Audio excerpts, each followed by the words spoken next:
ఈరోజు దేవుడు మనకి నేర్పిస్తున్నటువంటి పాఠం తిమోతికి రాసిన 2వ పత్రిక 2వ అధ్యాయం 22వ వచనం. నీవు యవ్వనేచ్ఛల నుండి పారిపోమ్ము, పవిత్ర హృదయులై ప్రభువునకు ప్రార్థన చేయువారితో కూడా నీతిని, విశ్వాసమును, ప్రేమను, సమాధానమును వెంటాడము. దేవుడు యవ్వనస్తుల గురించి చాలా క్లియర్గా కొన్ని మాటలు చెప్తున్నాడు ఇక్కడ. ఏంటంటే యవ్వనేచ్ఛల నుండి పారిపోమ్ము అంటే బాల్యం నుంచి యవ్వన ప్రాయంలోకి అడుగుపెట్టిన తర్వాత శరీరంలో ఎలా అయితే మార్పులు వస్తాయో శరీరంతో పాటు మానసికంగా కూడా కొన్ని మార్పులు జరుగుతాయి. అంటే అప్పటి వరకు తప్పుగా కనిపించింది యవ్వనంలోకి రాగానే తప్పుగా కనిపిస్తుంది అనమాట. రకరకాల ఇష్టాలు, అది యవ్వనేచ్ఛ. ఇచ్చ అంటే కోరిక, వాంఛ. రకరకాల కోరికలు, రకరకాల వాంఛలు పుడతాయి. ప్రతీది అది మంచిదో చెడుదో తెలుసుకోవాలన్న అత్యుత్సాహం ఉంటుంది అనమాట యవ్వన కాలంలో. అందుకే దేవుడు ఏమంటున్నాడంటే యవ్వనేచ్ఛల నుండి పారిపోమ్ము.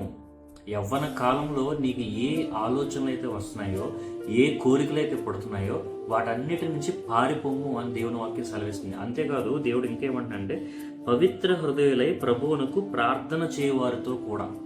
అంటే యవ్వనస్తులు ఈ యవ్వన ప్రాయంలో ఎక్కువగా ఎవరితో టైం స్పెండ్ చేయాలంటే ఎవరైతే దేవుడిలో బాగా ఎదుగుతారో, ఎవరైతే పవిత్రంగా ఉండాలి, పవిత్రంగా ఉన్నారో వాళ్ళతో దేవుడు ఏమన్నాడు, ప్రభువునకు ప్రార్థన చేయవద్దు. అంటే ఎక్కువగా ప్రార్థన చేస్తూ, వాక్యం చదువుతూ, ఎలాంటి పాపాలు తప్పులు చేయకుండా తన మనస్సుని తను నిగ్రహంగా ఎవరైతే ఉంచుకుంటారో అలాంటి యవ్వనస్తులతో సహవాసం చేయమంటున్నాడు ఇక్కడ దేవుడు. అదే తన అర్థం. ఎవరితో ఉండాలి యవ్వనస్తులు? ఎందుకంటే ఒక సామెత ఉంది లోకంలో, 6 నెలలు తిరిగితే వీడు వాడవుతాడని. కాబట్టి మనం చేసేటువంటి సహవాసాన్ని బట్టి యవ్వన కాలంలో మనం అభివృద్ధి చెందుతాము, లేదంటే పాడైపోవడానికి కారణం ఎవరంటే సహవాసం. అందుకే దేవుడి వాక్యం సెలవిస్తుంది, పవిత్ర హృదయులై ప్రభువునకు ప్రార్థన చేయవారితో. అంటే ఎవరైతే దేవుడిలో బాగా ఎదుగుతారో వాళ్ళతో సహవాసం చేయి. వాళ్ళతో సహవాసం చేస్తూ నువ్వేం చేస్తుంటే నీతి, విశ్వాసం, ప్రేమ ఇవి వెతకాలి దేవునిలో. అందుకే యవ్వనస్తులకు దేవుడు ఏం చెప్తున్నాడంటే యవ్వన ప్రాయంలో వచ్చేటువంటి కోరికల నుంచి నువ్వు పారిపో, వాటికి నీవు బానిసవు కాకు అని దేవుని వాక్యం సెలవిస్తుంది.